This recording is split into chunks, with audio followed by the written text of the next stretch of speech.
months ago, we planted these olive trees in containers in my backyard, and I just thought they were pretty. Olive trees are very popular right now as a decorative item on your interior and on your exterior. Lo and behold, a few months later, now, they're growing olives. I had no idea. I really had no idea. Color me really silly in not knowing this. I'm a designer, guys, not a horticulturist, not a gardener. But now it's growing olives, and now I'm doing all kinds of research on if they're gonna actually be edible, can we jar them, what can we do with them when they harvest? And it turns out you can. This is an Alekina olive tree. If you want to look it up and purchase one for yourself, they're very popular, and you can probably get one at one of your local garden centers.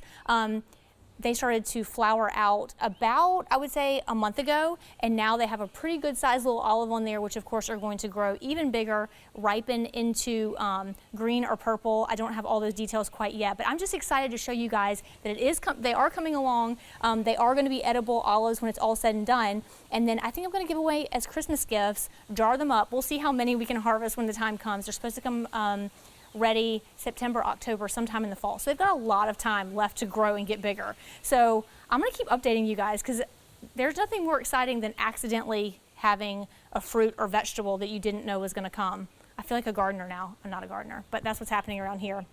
And they're in containers, they're super easy to take care of. You guys, let me promise you, if I can accidentally grow olives from a tree, you can too, but they do need to be outside because I think inside it gets not enough light, not enough water, all that stuff to actually produce the olives. So just make sure you guys are putting them outside and see if you can grow some of your own olives. Again, that's Alekina olive tree, not a sweet olive tree. This is not an ornamental olive, you guys. This is actually a fruiting olive tree. Send me your comments and questions. I want to hear them.